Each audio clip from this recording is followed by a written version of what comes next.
Hello, hello, heureux de te retrouver dans Prière Inspirée. Nous sommes toujours avec notre invité, le pasteur Mohamed Sanogo, qu'on est heureux d'avoir pendant toute cette semaine. C'est une grâce. Merci d'avoir voyagé de si loin pour venir ici. C'est toujours un bonheur, c'est toujours du plaisir d'être avec toi, avec toute l'équipe à Prière Inspirée à MCTV. Amen, c'est une bénédiction, merci beaucoup. Et avant de te laisser la parole, on va partager la pensée du jour. Alors chaque mercredi, on partage depuis longtemps maintenant un verset ou un passage d'un livre de la Bible. On avait commencé dans le livre de la Genèse et on est rendu dans le livre de Daniel. Mais depuis 2-3 semaines, on a changé un peu le concept. Je sentais plutôt que le Seigneur voulait que je partage juste sur le livre en soi. Donc on a partagé sur 2-3 livres, les Lamentations, etc. Et on est dans le livre de Daniel. Alors, le livre de Daniel, j'avais cette phrase qui me venait tout à l'heure, finalement. Le livre de Daniel, c'est un peu l'Apocalypse de l'Ancien Testament. C'est l'Apocalypse de l'Ancien Testament. Et donc, ce livre de Daniel, on se retrouve à peu près dans les 600 avant Jésus-Christ. C'est un livre, bien sûr, prophétique, qui est en 2 parties. Alors, la première partie, les 6 premiers chapitres, c'est là qu'on va voir donc l'histoire de Daniel avec ses 3 amis, Shadrach, Meshach et Abed-Nego, qui sont déportés à Babylone après la conquête de Jérusalem par Nebuchadnezzar. Et dans cette première section donc de ce livre de Daniel, c'est vraiment narratif, c'est un peu un roman. Si tu aimes les romans, c'est un bon livre pour toi. Donc la première partie en tout cas, on voit comment Daniel et ses amis sont restés fidèles à leur foi malgré leur exil, l'interprétation des rêves de Nebuchadnezzar par Daniel, fameux épisode de la fournaise ardente avec le 4e homme qui est là, et Daniel n'est pas dans le feu, mais c'est ses amis qui sont là. Le récit de la folie temporaire de Nebuchadnezzar, une grande leçon d'orgueil et du coup d'humilité. L'épisode de l'écriture sur le mur avec les doigts qui écrivent sur le mur pendant le festin de Belshazzar, son fils. C'est vraiment extraordinaire. Et Daniel dans la fosse aux lions. Alors en quelques chapitres, on a des passages remarquables dans ce livre de Daniel, dans l'Ancien Testament. Et la deuxième partie du livre de Daniel, alors là, ça va vraiment être apocalyptique, très très fort, en révélation, en songe, en vision. La vision des 4 bêtes, donc qui sont les 4 empires. La vision du bélier et du bouc, la prophétie des fameuses 70 semaines de Daniel, donc les 3 ans et demi, etc., dont on parle ici et là, et les visions concernant donc les conflits entre les royaumes du Nord et le Sud. Et alors, pour choisir peut-être un verset ou 2 versets du livre de Daniel qui sont parmi les plus marquants, parce que c'est ce qu'on fait maintenant depuis 3 semaines, où on a commencé à changer un peu le concept, on prend peut-être le ou les 2 versets les plus marquants du livre, et on va lire avec toi, Marie. C'est dans Daniel, chapitre 7, versets 13 et 14.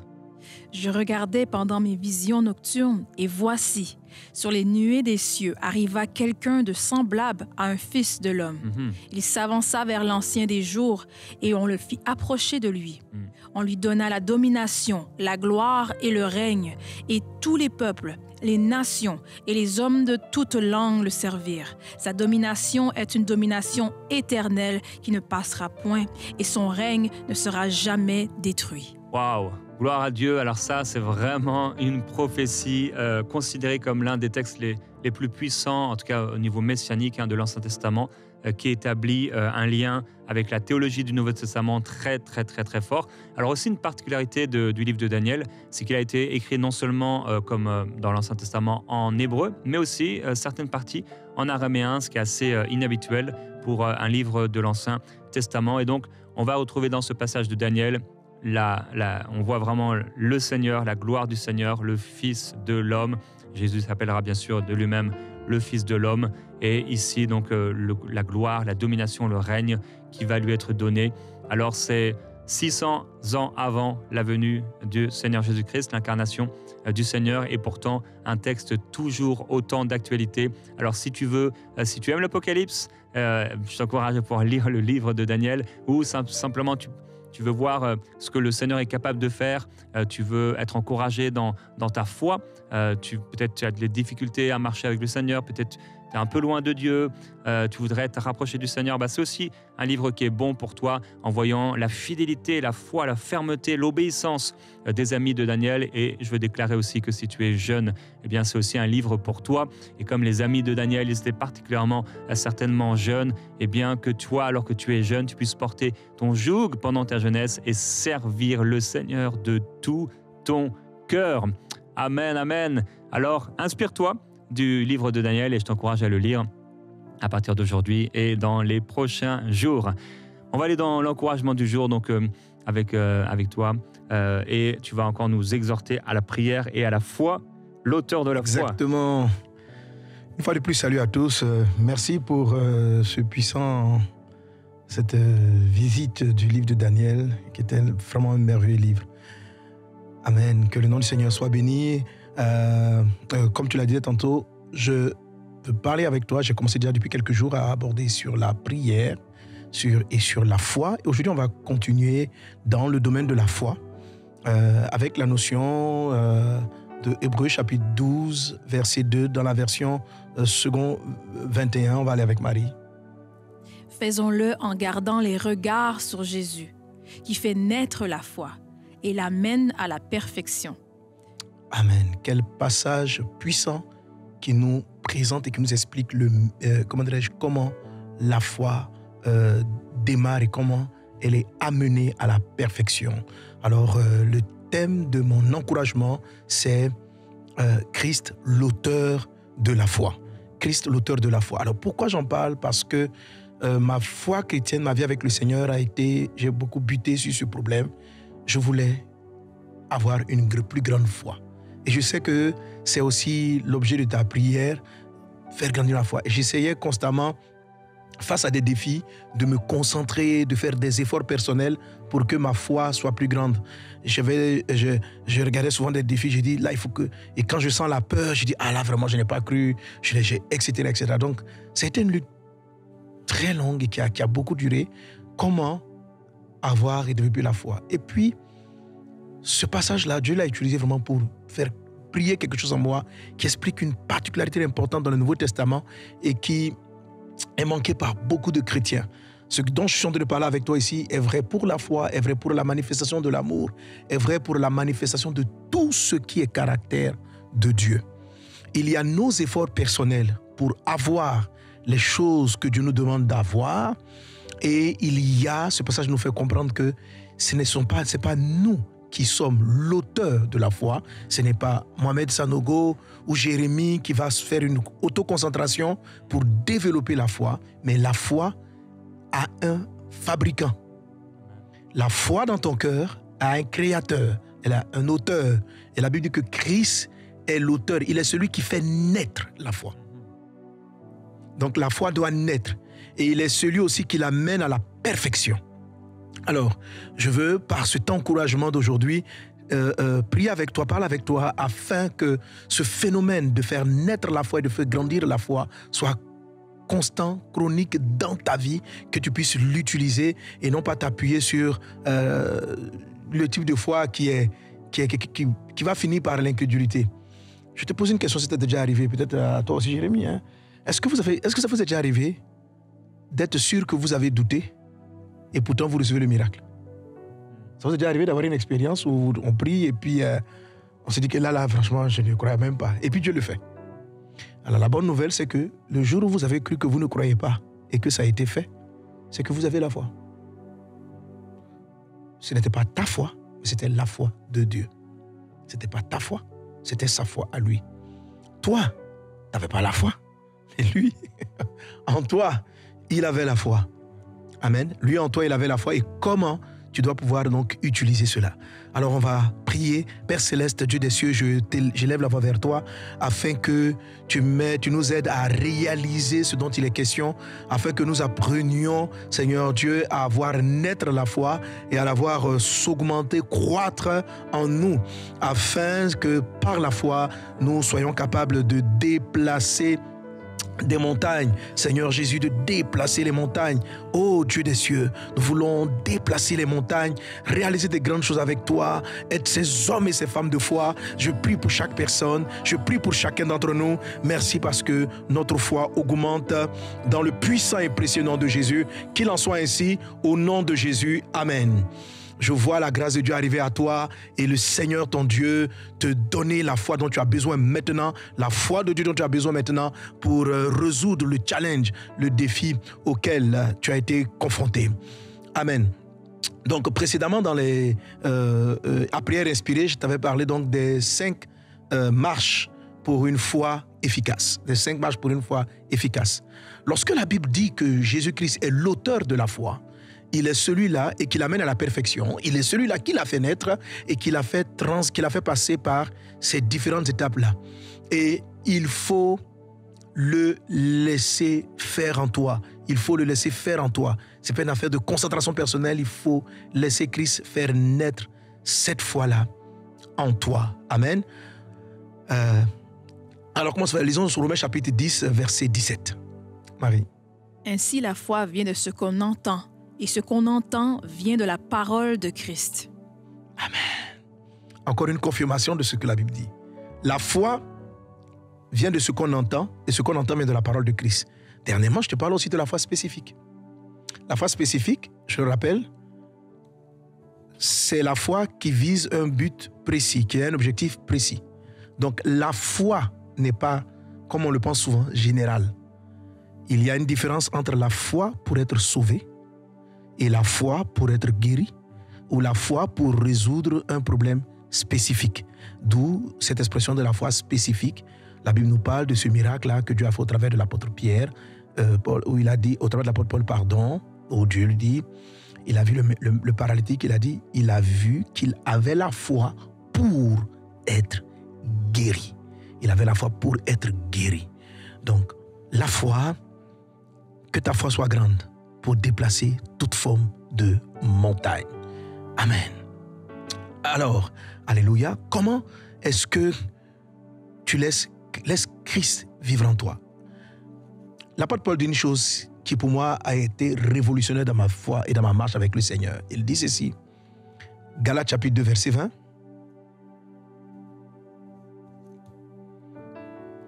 J'ai été crucifié avec Christ, et si je vis, ce n'est plus moi qui vis, c'est Christ qui vit en moi.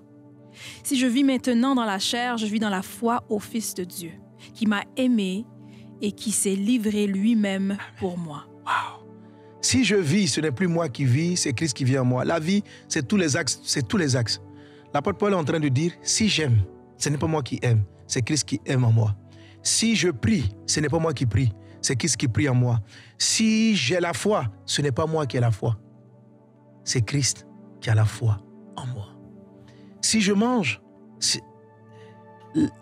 l'auteur de la foi, c'est de savoir que Christ est le point. Il est le démarrage de tout. Il faut le laisser faire en toi. Il faut simplement reconnaître tes limites et puis le laisser agir en toi. Amen. Quelle est la première chose que tu dois faire avec le Christ? La foi, c'est l'affirmation des choses qu'on espère, la démonstration de ce qu'on ne voit pas. De nos jours, donc le premier aspect de cette marche-là, c'est ce qu'on n'a pas vu. L'imaginaire. La réalité du monde présent a tué nos rêves. La plupart des personnes aujourd'hui n'ont pas de rêve au-delà de leur capacité matérielle.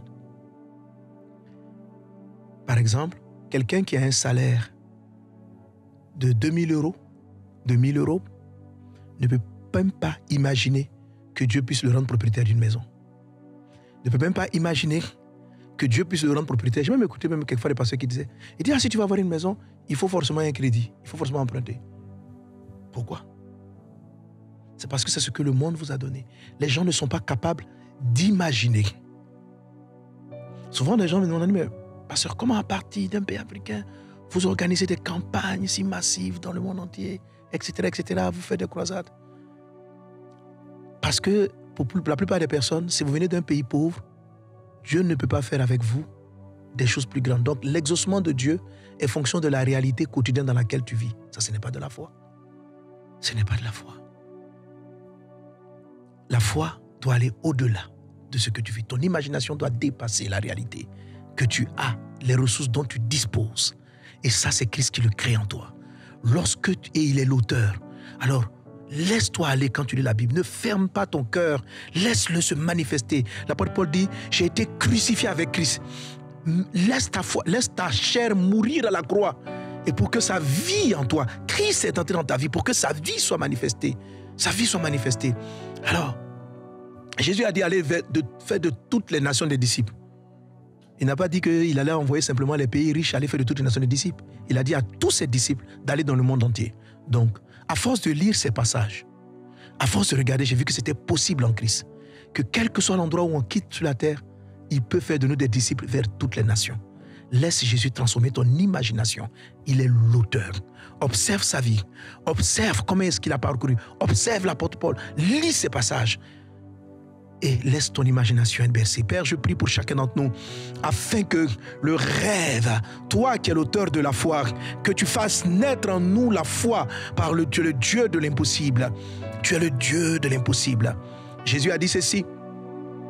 Si les disciples ont posé la question en Luc chapitre 17, verset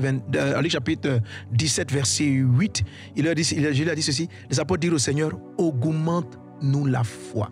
Et c'est là que Jésus leur a dit, si vous avez la foi comme un grain de sénévé, vous pourrez déplacer les montagnes. C'est ce que cette expression signifie? Si vous avez la foi comme un grain de sénévé, il dit la parabole du grain de sénévé, dit le grain de sénévé c'est la plus petite qui devient grande. Ça parle d'une foi progressive. Elle ne parle pas de si j'ai une petite foi comme un grain de sénévé. Non, c'est que la foi commence petit, mais elle voit grand. Elle lève grand. Maintenant, dans le nom puissant de Jésus, que les barrières de tes limitations naturelles tombent maintenant sous la puissance de Dieu et que tu laisses Christ te faire voir des grandes choses qu'il va réaliser au travers de toi. Si je vis, dit l'apôtre Paul, ce n'est plus moi qui vis, c'est Christ qui vit en moi. Christ est l'auteur de la foi. C'est lui qui la fabrique en nous. C'est lui qui l'a fait en nous. Et comment est-ce que nous la voyons? Parce qu'il l'a fait lui-même. Il est capable de le faire.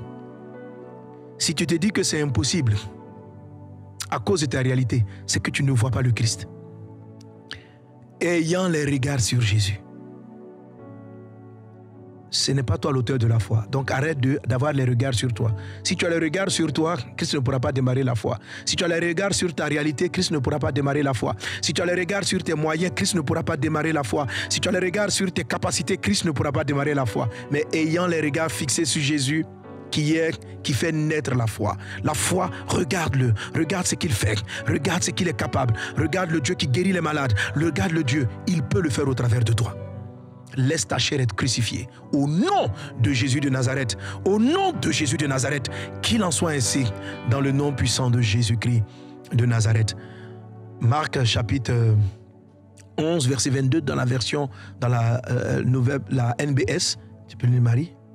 Jésus prit la parole et leur dit, « Ayez la foi de Dieu. » En fait, les exégètes, dans la plupart des versions traditionnelles qu'on utilise, on traduit « Ayez foi en Dieu ».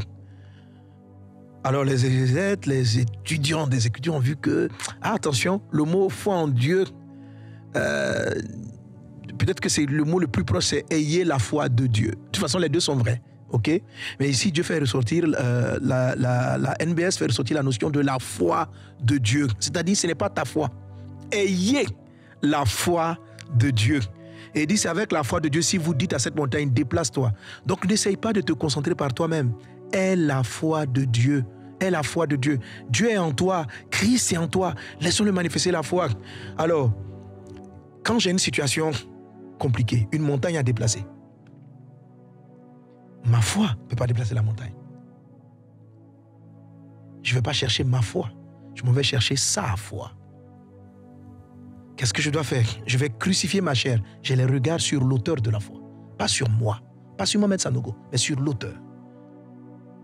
Écoutez, il arrive à tout le monde de douter dans sa chair, d'avoir peur, d'hésiter, de regarder ses ressources et de se sentir incapable.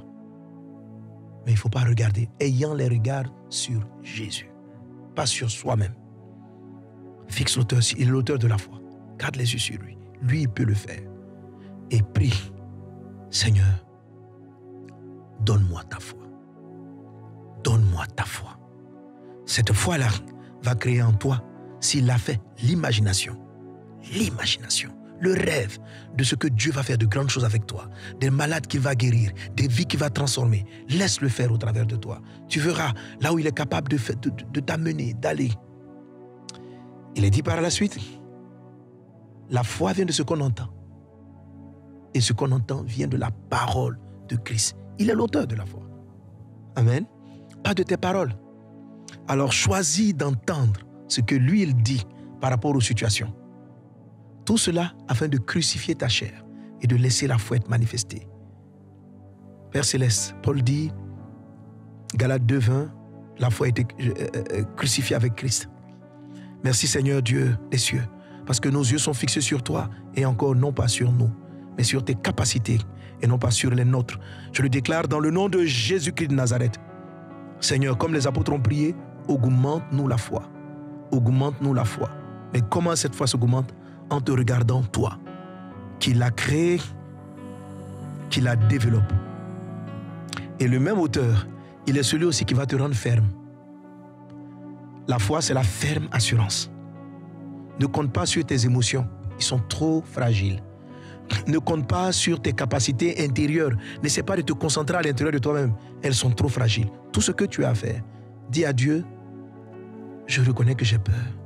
Moi, j'ai peur, mais toi, tu n'as pas peur. Et toi, tu es en moi.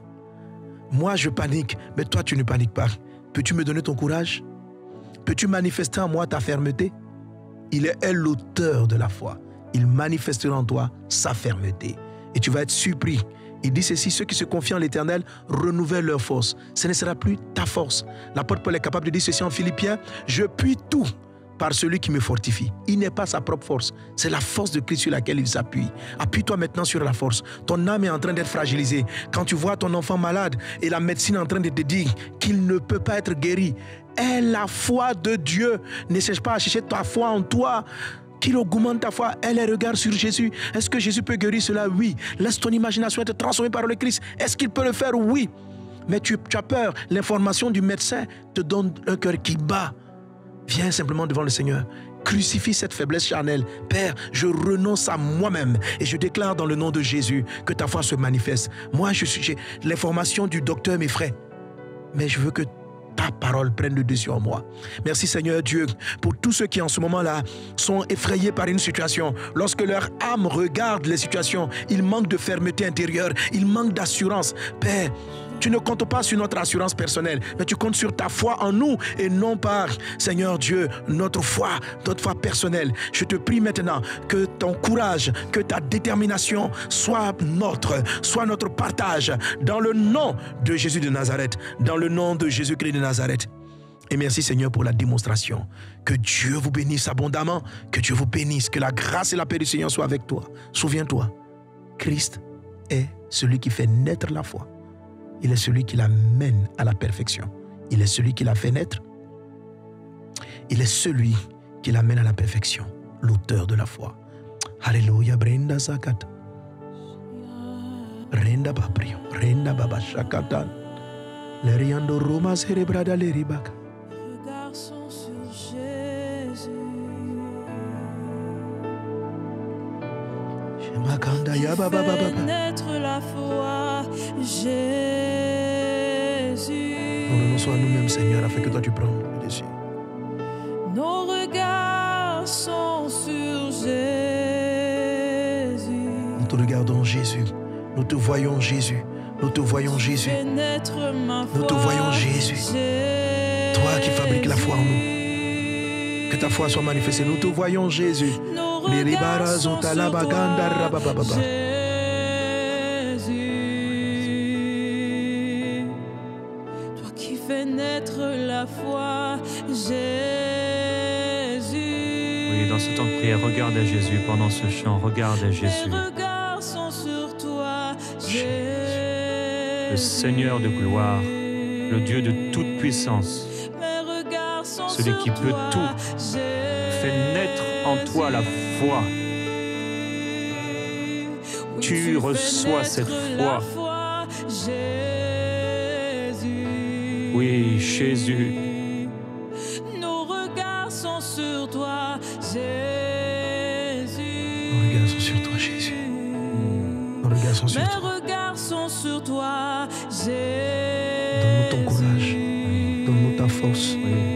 Par nous-mêmes, nous ne sommes pas Mes capables. regards sont sur toi, Jésus. Oui. Viens au secours de la foi. Seigneur, merci pour ce frère qui, grâce à toi, par cette foi, est capable de faire ce qu'il n'a jamais été capable de faire jusque-là. Pour cette sœur qui va pouvoir voir la manifestation de ce que tu as déposé dans son cœur, mais qu'elle avait bloqué, qui était limitée par le doute et par sa foi en elle-même, dans sa propre foi. Nous croyons que cette foi de Dieu, nous la recevons Seigneur, merci pour nos yeux qui s'ouvrent, qui développent la foi, nos raisonnements qui sont changés, nos perceptions qui changent, notre mentalité qui change, qui est transformée, restaurée par la foi de Dieu dans nos cœurs. Merci pour cette foi.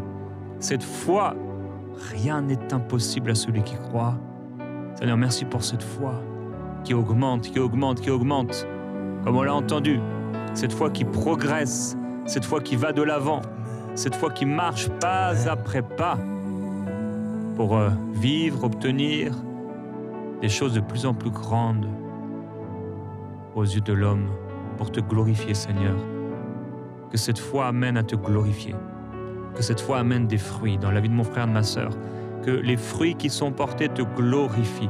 Tu veux qu'on puisse porter des fruits qui te glorifient. Tu veux nous donner cette foi, tu veux élever cette foi, tu veux qu'on puisse manifester cette foi. Merci pour la forme de la foi dont on a parlé hier, la forme qu'on doit prendre. Amen. Seigneur, merci de ce que tu fais en nous, de ce que tu produis en nous, alors qu'on te regarde.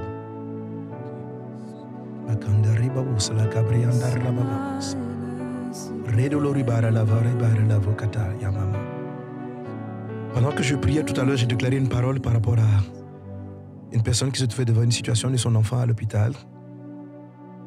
Et l'Esprit m'envoie comme au Gabon. Et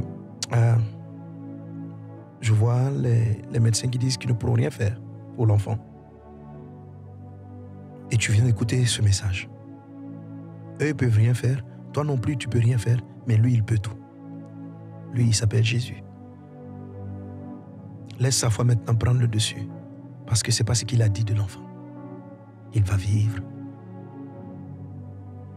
Peux-tu croire? Peux-tu croire maintenant? Alors, dans une de mes interventions ici, j'ai parlé de la prière efficace. Il faut prier. Pourquoi on prie? C'est pour être exaucé. Mais Dieu nous exauce très souvent. Parce qu'il a promis que tout ce que vous demanderez, je vais vous le donner. Mais c'est la réception qui est le problème. Tu vas prier jusqu'à recevoir la foi de Dieu. Commence par ça. Tu pries, tu pries, tu pries. Tu restes en sa présence. Et tu dis, Saint-Esprit, manifeste ta foi. Fais taire mes doutes. Fais taire mes peurs. Fais taire mes craintes. Fais taire mes larmes. Fais taire ma confusion. Que ta foi soit là. Que ta foi soit manifeste. Si j'ai été crucifié, laisse le vieil homme avec ses peurs, ses doutes, ses craintes être crucifié. Et laisse la foi de Dieu manifester en toi. Dans le nom de Jésus, je te parle à cette dame au Gabon. Et je profite et je déclare aussi pour tous ceux qui sont dans des situations similaires. Agissez de la sorte. Priez.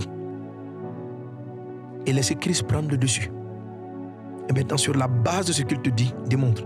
Va. Et tiens-toi devant l'enfant. Et parle au nom de Jésus.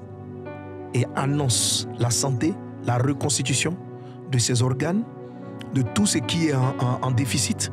Appelle les choses à l'existence. Car lorsque la foi de Dieu est là, si tu dis à la montagne de se déplacer, elle va se déplacer. Alors, parle maintenant. Et maintenant, nous sommes ici associés à toi dans la prière et je déclare dans le nom de Jésus que la vie revient dans ce corps. La vie revient dans les organes manquants. La vie revient. La vie prend. Maintenant, dans le nom de Jésus, tu te lèves. Tu es guéri dans le puissant et précieux nom de Jésus. Amen. Alléluia. Et j'ai vu également, quand tu donnes la parole, comme une grosse cicatrice avec des agrafes. Alors, je crois que ça se fait de moins en moins, mais vraiment de grosses agrafes pour cicatriser. Et je crois que le Seigneur va encourager quelqu'un. Je ne sais pas si c'est un accident de voiture, un accident qui a eu lieu, ou une grosse opération. En tout cas, nous déclarons au nom de Jésus-Christ que c'est pur, que c'est saint, qu'il n'y a pas de... Et ça ne s'infecte pas. Il n'y a pas d'infection dans le nom de Jésus-Christ. Et nous voulons proclamer une guérison surnaturelle. Amen. Surnaturelle. Amen. Seigneur, merci de ce que tu fais. Au nom de Jésus-Christ. Au nom de Jésus. Merci. Tu as accompli ta parole, Seigneur. Et tu nous gardes et nous protèges. Alléluia. Je vais en profiter également pour te rappeler, mon frère, ma sœur, que le Seigneur te protège. Il te protège. Vis sous cette protection de Dieu. Que tu puisses avoir confiance, saisir cette promesse que le Seigneur te protège. Alors, aie confiance, si tu le suis, si tu suis sa voix, tu écoutes sa voix, tu es en cette intimité avec lui, il te protégera, il te gardera, il ordonnera à ses anges de te porter afin qu'il ne t'arrive rien de mal. Sois et continue d'être protégé au nom de Jésus-Christ. Amen. Amen.